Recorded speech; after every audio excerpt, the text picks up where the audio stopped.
Iyi ni radio BBC gahuza miryango ivugira irondre kuri metero 19 25 31 na 41 no ku mirongo ya FM mu karere k'ibiyaga bigari kuri bonesha FM mu Burundi no kuri internet kuri bbcgahuza.com.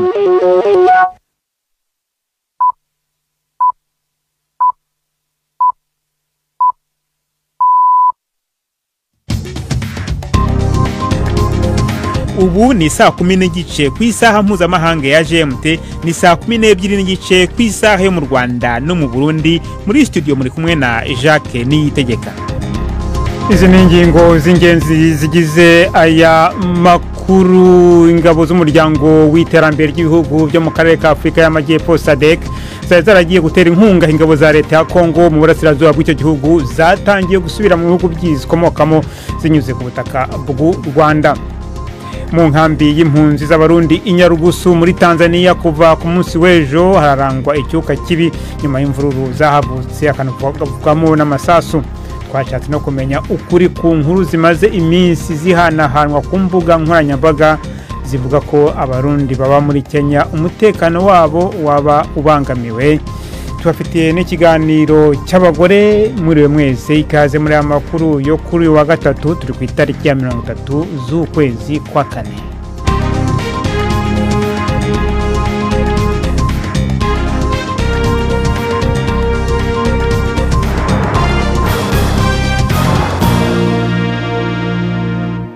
Ayo makuru ku buryo burambuye ni mukanya. Prime Ndikumagenge amaze kutugezaho incamake y'amakuru avugwa hirya no hino ku isi, na makuru atugezaho ari mu biro bya BBC i Nairobi. Ubutunzi bwa leta zunze ubumwe za Amerika bwaradindiye mu mezi atatu ya mbere y'ubutegetsi bwa Perezida Donald Trump, inyuma y'ivya kane by'umwaka byinshi buguma bwiyongera mu gihe c'uwo yasubiriye. Umwimbu wose uva mu gihugu wagabanutse ko ubusa n'ibice 3% mu mezi atatu ya mbere y'umwaka. Abanyamakuru bafatanya uko gusubira hasi n'ingingo z'ubutunzi za Trump harimwo kutabona iyaja n'iyava ku makori, vyatumye haba amakenga mu banyamitahe no mu masoko y'amafaranga. Trump ata ishavu kuwo yasubiriye. Mu mezi atatu ya nyuma y'igihe ca Joe Biden ubutunzi bwiyongeye ku rugero rwa 2.4%. Umushikiranganje wa mbere wa Ukraine Denis Shmyhal yavuze ko amasezerano amaze igihe yitezwe cyane y'ubutare n'imitahe na leta zunze ubumwe za Amerika ashobora guterwa ko imikono mu masaha 28 ari imbere. Yavuze ko ibibazo bikomakomeye byumvikanywe ko icegera ciwe ari mu nzira aja Washington mu gihe integuro yayo iriko iraherahezwa neza. Gusinya integuro yayo ya mbere kwapfuye igihe ba President Trump na Zelensky baterana amajambo mu biro vy'umukuru w'igihugu wa Amerika Maison Blanche. Uwo mutegetsi wa Ukraine yavuze ko ayo masezerano mashasha adafatiye ku mfashanyo Amerika yari imaze guha Ukraine imbere yuko asinywa. Tukivuga Ukraine, umuvugizi wa Perezida Putin yavuze yuko Uburusiya bufise inshingano zo gutsinda mu ntambara burimwo n'ico gihugu. Dmitry Peskov yashimiye leta zunze ubumwe za Amerika kutwigoro two gushika ku masezerano y'amahoro, ariko yagabishije ko ico yita imizi y'imvo z'iyo ntambara izitanye cyane kugira ngo zitorerwe inyishu mu gihe gito. Uburusiya bwavuze ko bwemeye ibiganiro na Ukraine atakibanje gusabwa, ariko Ukraine n'abayishigikiye bo basaba ko habanza kuba ihagarikwa ry'intambara atagisabwe imbere yuko haba ibiganiro ibyo ari byo byose. Aya makuru mwumvana ya BBC. Umuvugizi w'umugambwe uri ku butegetsi mu Buhindi avuga yuko gukoresha inguvu za gisirikare kuri Pakistan atawo bishira inyuma mu gihe icuka kiguma kirushiriza kuba kibi hagati y'ivyo bihugu bibanyi biturutse ku gitero cagabwe ku bakerarugendo muri Kashmir hagapfa abantu 26. Shazia Ilimi yavuze ko ingingo nyinshi zija zamaze gufatwa kandi ko umushikiranganje wa mbere Narendra Modi yahaye ububasha igisirikare. Ubuhinde buri mu myiteguro kandi byinshi byaramaze gukorwa.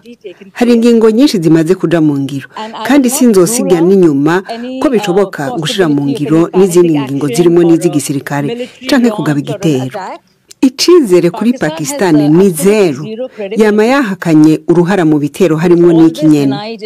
Ibyo bavuga byose ntaco bivuze. Nibaza yuko bose babona ivyo bamye bakora ico bashoboye mu rugero rwabo rwo kwigenza nabi. Bahindutse nk'igihugu citwara bunyeshamba atakindi gishoboye gutanga mu makungu atari ikintu kimwe gusa, iterabwoba. Ubuhinde bwagiriza Pakistan gushigikira abashaka kwiyonkora mu ntara ya Kashmir, ivyo Pakistan kabihakana.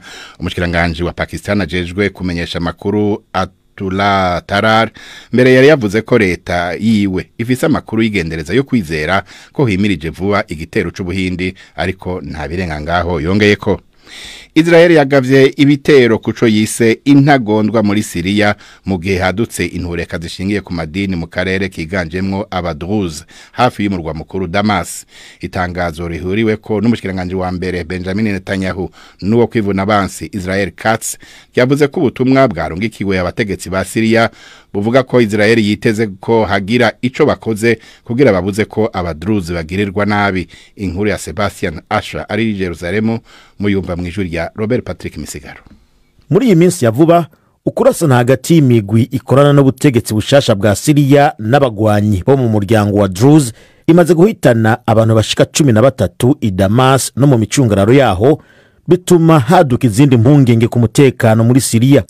Israel ifata umugwi w'abagwanyi biyitirira idini rya Islam batembagaje Bashar al-Assad nk'umugwi ushobora guteza ibibazo ku rubibe rwayo kuko ari umugwi wamutse kuri Al-Qaeda.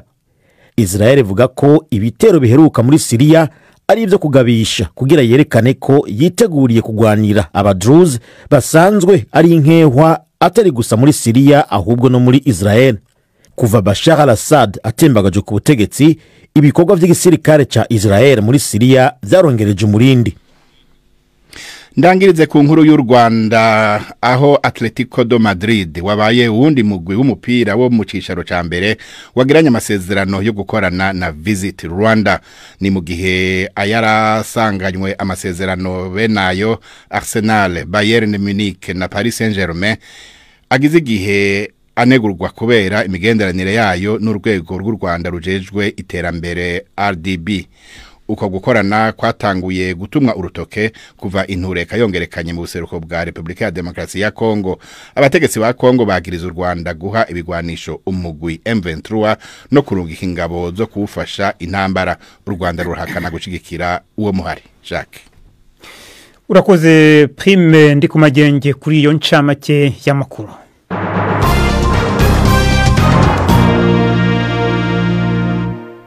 Amakuru ku buryo burambuye reka tuyahera mu karere k'ibiyaga bigari. Ingabo z'umuryango w'iterambere ry'ibihugu byo mu karere ka Afrika y'Amajyepfo SADC zaragiye gutera inkunga ingabo za leta ya Kongo mu burasirazuba bw'iki gihugu zatangiye gusubira mu bihugu zikomokamo zinyuze ku butaka bw'u Rwanda. Ku kubitiro ngo hagiye imodoka bipakiye intwaro ndetse n'intoya zari zitwaye abasirikare bake babiherekeje. Izi ngabo ngo zigomba gusohoka mu Rwanda zinyuze ku mupaka wa Rusumo zerekeza muri Tanzania, aho zizahagurukira zerekeza mu bihugu byazo. Umubare w'abasirikare bagomba kuva ku butaka bwa Kongo urasa n'ukiribanga kugeza ubu, ndetse n'abanyamakuru ntibemerewe kwisanzura ngo bamenye neza iby'izi ngabo. Ni inkuru ya Jean Claude Mwambutsa i Kigali. Inkuru zirekejwe n'amashusho benshi bigaragara ko yafatiwe kure zigaragaza umurongo w'amakamyo arimo atwikirije amahema bikekwa ko ari nayo yaratwaye intwaro. Yararinzwe cyane n'igisirikare cy'u Rwanda ndetse n'igipolisi cyabuzaga abantu gufata amafoto, yewe n'abanyamakuru ntibemere kuhegera. Andi makamyo yarapakiye bya byumba binini bikoze mu byuma bizwi nka containers. Hari ibyariho amadirishya n'inzugi bishoboka ko byakoreshwaga nk'ibiro. Hagaragaye kandi n'imodoka zihetse amato aringaniye bigaragara ko arayo izi ngabo zifashishaga mu kiyago cya Kivu u Rwanda rusangiye na Kongo. Izi ni modoka ntoya zo mu bwoko bwa minibus za gisirikare, zarimo abasirikare batari benshi ari nabo bari baherekeje ibi bikoresho. U Rwanda rubinyujije muri Ministre w'Ububanyi n'Amahanga Olivier Nduhungirehe rwishimiye itahuka ry'izi ngabo. Ku rubuga rwe rwa X, Nduhungirehe yavuze ko iyi ari intambwe yerekeza ku mahoro, kuko kuba izi ngabo zari mu burasirazuba bwa Kongo byari intambamyi ku nzira y'amahoro. Biracyagoye kumenya umubare nyawo w'abasirikare bagomba gutaha, cyakora hakaba hakomeje kuvugwa umubare w'abakabakaba 5,000. Afurika y'Epfo nicyo gihugu cya gifite umubare munini w'abasirikare muri uyu mutwe wabatijwe Sami DRC. Ni ingabo zari zoherejwe muri iki gihugu guhangana n'umutwe wa M23, cyakora zikaba zarahagaritse kurwana ubwo umujyi wa Goma wigarurwaga n'uyu mutwe mu mpera z'ukwezi kwa mbere uyu mwaka. Ni igikorwa kigezweho nyuma y'impaka ndende ku buryo ndetse n'inzira izi ngabo zagombaga gukoresha zitashe kandi nyuma yaho abakuru b'ibihugu bya SADC bemeranyijwe ko ubutumwa bw'izi ngabo burangiye, ndetse hakaba harabayeho n'inama yahuje abagaba b'ingabo za SADC n'umukuru wa gisirikare w'umutwe wa M23 General Sultan Makenga. Igihe iki gikorwa kigomba kumara nacyo nticyakizwa agaragara, gusa ikizwi nuko aba basirikare bagomba kuva mu burengerazuba bw'u Rwanda n'umuhanda bagasohokera ku mupaka wa Rusumo uri mu burasirazuba mbere yo kwinjira muri Tanzania. Aha ngo niho aba basirikare bagomba gukusanyirizwa mbere yuko basubira mu bihugu baturutsemo. Jean-Claude Mwambutsa, BBC Gahuza Miryango, i Kigali. Hagati aho ingabo z'umuryango w'abibumbye ziri mu butumwa buzwi nka MONUSCO mu burasirazuba bwa Repubulika ya Demokarasi ya Kongo zatangaje ko zatangiye kohereza i Kinshasa abasirikare amagana benshi ba leta bari barahungiye mu bigo byayo i Goma nyuma y'uko uyu mujyi ufashwe n'inyeshyamba zo mu mutwe wa M23 mu kwezi kwa mbere. MONUSCO yatangaje ko ibifashijwemo n'imodoka za komite mpuzamahanga y'umuryango utabara imbabare CICR, abo basirikare, abapolisi na bamwe mu bagize imiryango yabo boherezwa i Kinshasa mu gikorwa ngo kizafata iminsi myinshi. Reka noneho tujye mu nkambi y'impunzi z'abarundi i Nyarugusu muri Tanzania. Kuva rero ku munsi w'ejo harangwa icuka kibi nyuma y'intureka yahadutse akavugwa n'amasasu. Icyateye izo ntureka ntikiramenyekana neza, mu gihe yaba leta ya Tanzania yaba n'ishirahamwe riraba impunzi HCR bose bavuga ko bakiriko baratohoza ibyabaye.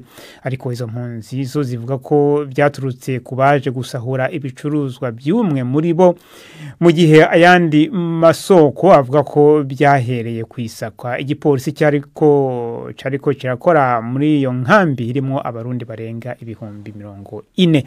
Mugenzi wanjye Bernard Bankukira mu biro bya BBC Nairobi yakurikiranye iyo nkuru mu kanya kashize twavuganye kuri telefone, amaze kumbwira ico amaze kumenya gushika ubu. Ego nkuko ubivuze, umunsi w'ejo kwa kabiri muri yo kanga Nyarugusu iri mu karere canke district ya Kasulu mu ntara ya Kigoma waranzwe n'imvururu, aho umwe mu mpunzi twashoboye kuvugana tubwiye ko zatanguye igihe imodoka zibiri zatera iduka y'umwe mu mpunzi zipakira ibicuruzwa vyiwe, ziragenda zirasubira ziragaruka ngo zirapakira, hanyuma ngo zongera ziragaruka gatatu. Ariho rero izo mpunzi zaca zigumuka zivuga ko zidashobora kwemera kunyagwa izuba riva, induru iraduka gushika ngo naho zateye amabuye ngo zikamena ibiro vy'izo modoka.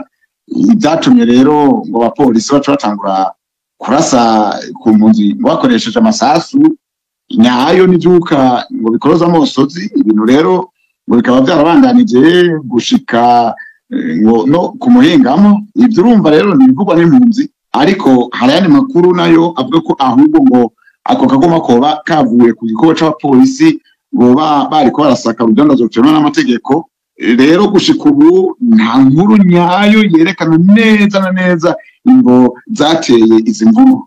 Hanyuma se hagataho yaba ubutegetsi bwa Tanzania cyangwa se HCR hari icyo bari bavuga kuri izo nkuru zigenda zikwirakwira? Gushika ubu yaba HCR canke leta nta ruhande batubwira ibyabaye neza na neza, kuko twarondeye ubujeje kumenyesha amakuru mw'ishirahamwe HCR rijejwe impunzi muri Tanzania, akaba yatubwiye ko barungitse intumwa mikambi kugira ngo zimenye neza na neza ingene ibintu byagenze, ariko ko batari bwaronke icegeranyo. Eka n'umuvugizi wa leta ya Tanzania nawe nyene nuko twamurondeye atatubwira ko atamakuru akwiye yarafise ko yaraki yarondera. Ariko tuzi ko atari ubwa mbere impunzi z'abarundi ziri mu makambi y'impunzi aho muri Tanzania zidogera kuba ngo zidafashwe neza. Ego si ubwa mbere. Mbere amakuru avuga ko no muri iyo kambi ya Nyarugusu irimo impande zibiri uruhande rumwe rw'abarundi urundi nabwo rukaba rw'abakongomani haciye igihe kitari gito isoko ryo ku ruhande rw'abarundi ngo barayugaye rero izo mpunzi zibona yuko ngo ari uburyo bwo kuzihatira guhunguka bo niko babibona hanyuma kandi tumenyesha yuko mu minsi heze akagoma gasa nk'aka gaheruka kwaduka kuba mikambi ya Nduta iri muri district ya Kibondo ni mu ntara Kigoma nyene yoyo igizwe n'abarundi gusa impunzi zibayo zikaba zavuze ko izi mvururu zavuye kuwabo zavuga ko yatwawe mu ijoro ntizamenye bamutwaye kandi ngo ntibwari bo bwa mbere ariko abategetsi bahavuye baja guhumuriza muri yo kambi nazo zirabashikiriza izo mpungenge zari zifise hanyuma nabo rero baca bazihanura ko hagize ikizibakira zogerageza gukurikiza amategeko zikitura inzego kugira ngo nazo zibatunganirize. Mugenzi wanjye Bernard Bankukira uri mu biro bya BBC i Nairobi. BBC gahuza miryango tugeze ku isaha ya 12:45 ku masaha yo mu Rwanda no mu Burundi. Hano i Londres tugeze ku isaha ya 12:45. Ano makuru kandi mushobora kuyakurikira kuri Facebook live habari kuri internet. Samirana radio yacu dukunda. Ibiganiro vya BBC kuri radio Humuriza mu Burundi ni ku murongo wa FM 99.6. BBC gahuza miryango. Reka noneho tuje ku nkuru y'abarundi baba muri Kenya. Muri minsi harabonetse amasanamu n'amajwi byahanahanywe ku mbuga hwaniro nka WhatsApp yerekana cange avuga ko abarundi baba muri Kenya bageramiwe mbere ko bariko baricwa. Twashatse kumenya ukuri kwabyo maze tuvugana n'ubutwara ishirahamwe ry'abarundi baba muri Kenya Ntinanirwa Alexis Sarahe. Icambere yabanje kubeshuza nuko atamurundi yishwe nubwo hari imishamirano yabaye mu karere kamwe k'igisagara ca Nairobi ku wa gatandatu.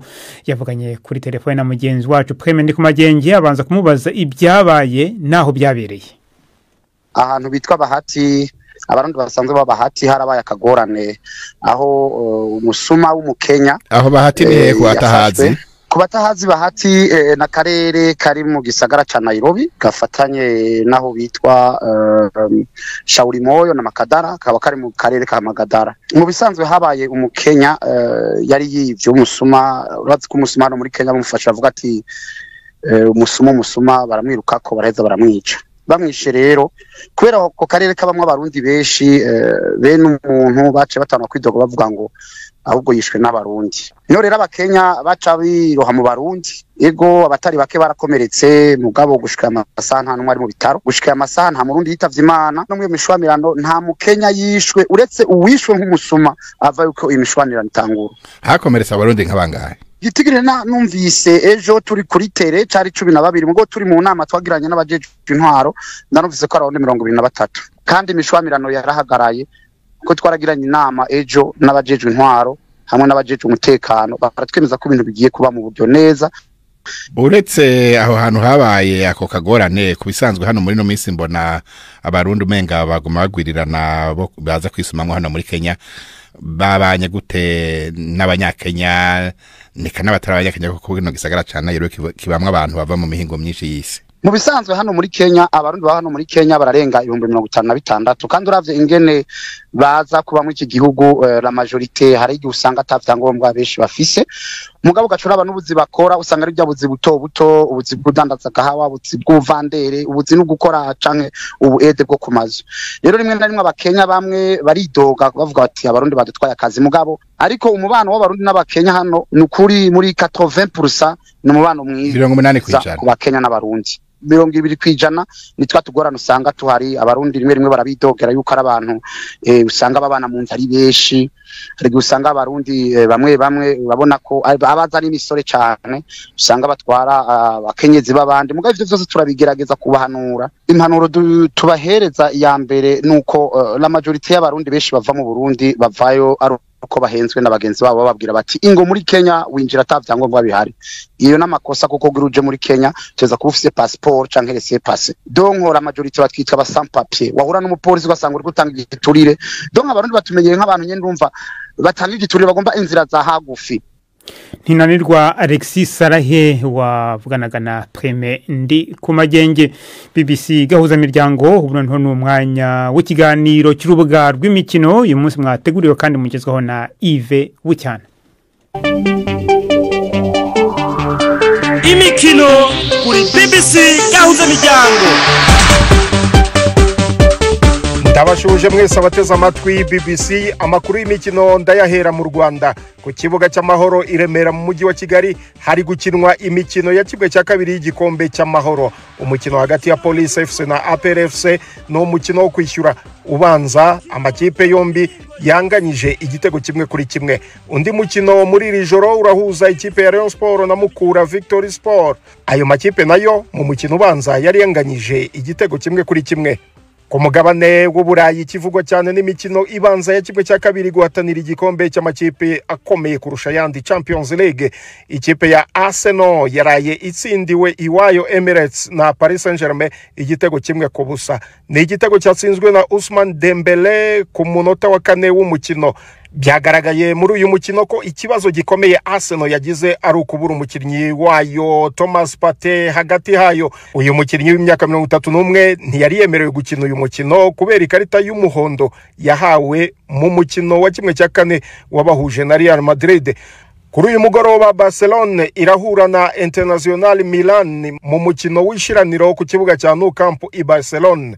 Barcelona na Inter Milan zahuye inshuro 16 mu mikino y'ibikombe by'Uburayi. Ikipe ya Barcelona itsindamo imikino 8. Ni inshuro ya kabiri Barcelona na Inter Milan bahuye mu mikino yo gukuranwamo ya Champions League muri kimwe cya kabiri kirangiza mu mwaka w'imikino wa 2009-2010. Inter Milan icyo gihe yatozwaga na Jose Mourinho yakuyemo Barcelona yari ifite icyo gikombe itsinze ibitego 3-2 ku giteranyo cy'imikino yombi. Gusa ikindi wamenya nuko Barcelona itaratsindirwa mu rugo na Inter Milan mu mikino 6 yose yabahuje muri Champions League. Ahandi ku mugabane w'Uburayi myugariro wa Real Madrid Antonio Rudiger yahagaritswe imikino 6 kubera ko yateye ikintu umusifuzi mu mukino wa nyuma Copa del Rey bakina na Barcelona. Umukino Real Madrid yatsinzwe ibitego 3-2. We na mugenzi we Lucas Vazquez bombi beretswe amakarita atukura mu gihe bari banasimbuwe ku mpamvu z'uko bagaragaje umujinya udasanzwe ku ikosa ryakorewe Kylian Mbappe mbere gato y'ifirimbi ya nyuma. Umusifuzi w'umukino yavuze muri raporo ko umukinnyi w'inyuma Rudiger w'imyaka 32 yahawe ikarita itukura ubwo yari yasimbuwe agatera ikintu aho umusifuzi wa 4 ahagarara agace bita aka technique. Umunyamakuru Guillaume Balage wa BBC Sport yatangaje ko Rudiger yateye igipande cya barafu kuri uyu musifuzi. Gusa ishyirahamwe ry'umupira w'amaguru muri Espagne ryatangaje yuko ryahanaguye ikarita itukura yahawe undi mukinnyi wa Real Madrid ni Jude Bellingham ubwo yagaragazaga uburakari bukabije nawe kutemeranywa n'ibyemezo by'umusifuzi ubwo umukino wari urangiye. Aya niyo y'imikino nari nabateguriye uyu munsi gendi Yves Bucyana.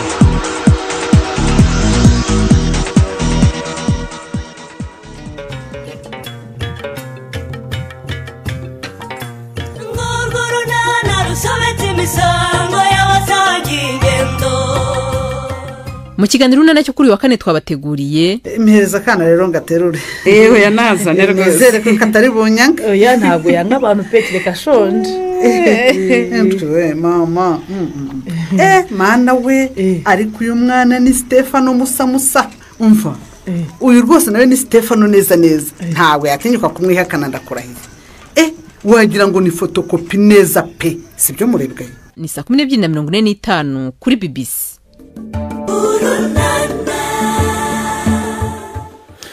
Unoneho n'umwanya w'ikiganiro cy'abagore uyu munsi mwateguriwe na Jean Claude Mwambutsa.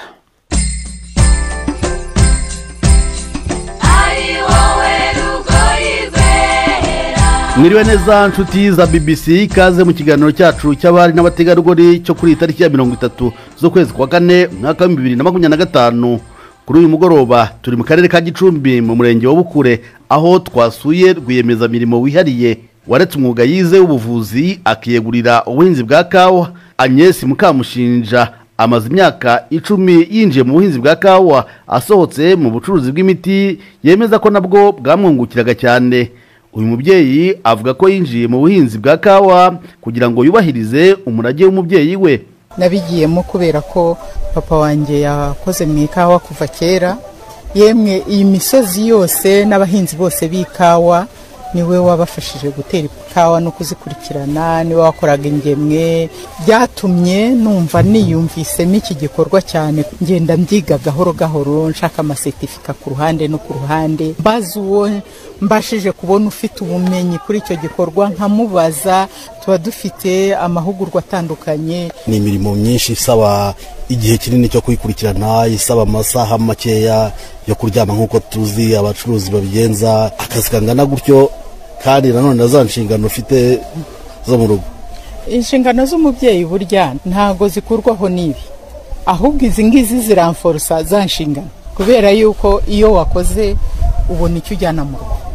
Hano nabonye umwihariko w'abakozi ku ijana, nabonye nka 80 hari baba ari abagore 90 nibo babishoboye, cyangwa nuko nawe uri umutegarugori? Buri umugore arashoboye, nuza kumubwira uti wenda niyikorere umufuka w'100 ntago uri bumukorere, ariko 20 ari bubitware kandi abigeze ahajya. Ariko umugore n'ubusanzwe agira umwihariko we wo kumenya gutoranya, gukora umurimo ashaka gukora mu buryo kandi bwiza. Uretse kuba ari umucuruzi ushaka n'inyungu zibukomokaho, mwebwe mubona mwarazanye iki mufasha iki aka gace mukoreramo? Abaturage bafite aho bagurisha umusaruro wabo.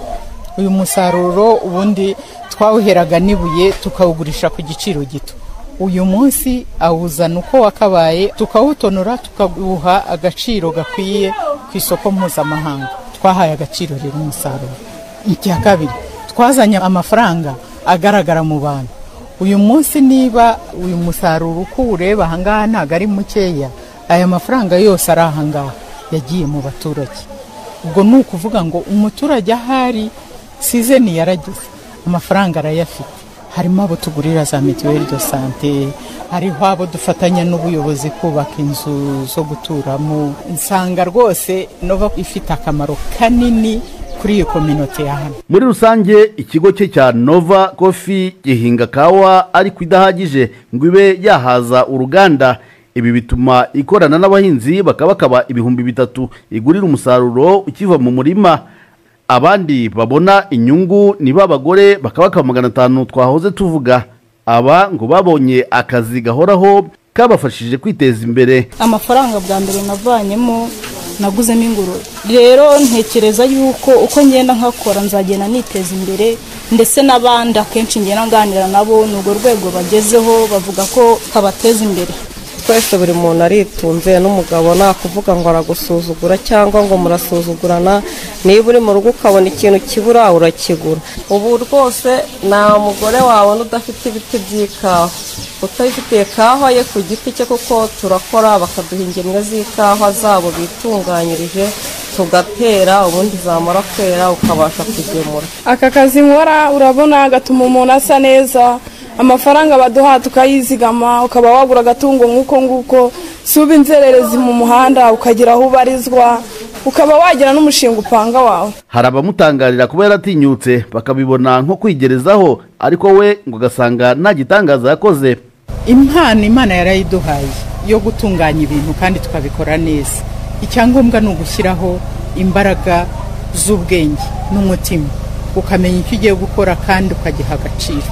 Umunsi ku munsi ntusibe, ntiwirare, nturyame, ntiwiganyire. Birakubwira ngo byuka, haguruka, kora, witinya, baza icyo udashoboye, iga ibyo ukeneye kwiga, kandi naho umuntu yakosa urasobanuza bakagukosora. Turamushimye Madame Agnes wemeye ko tuganira. Turabashimye namwe inshuti mwaduteze amatwi mu gisho ryiza. General Jean Claude Mwambutsa.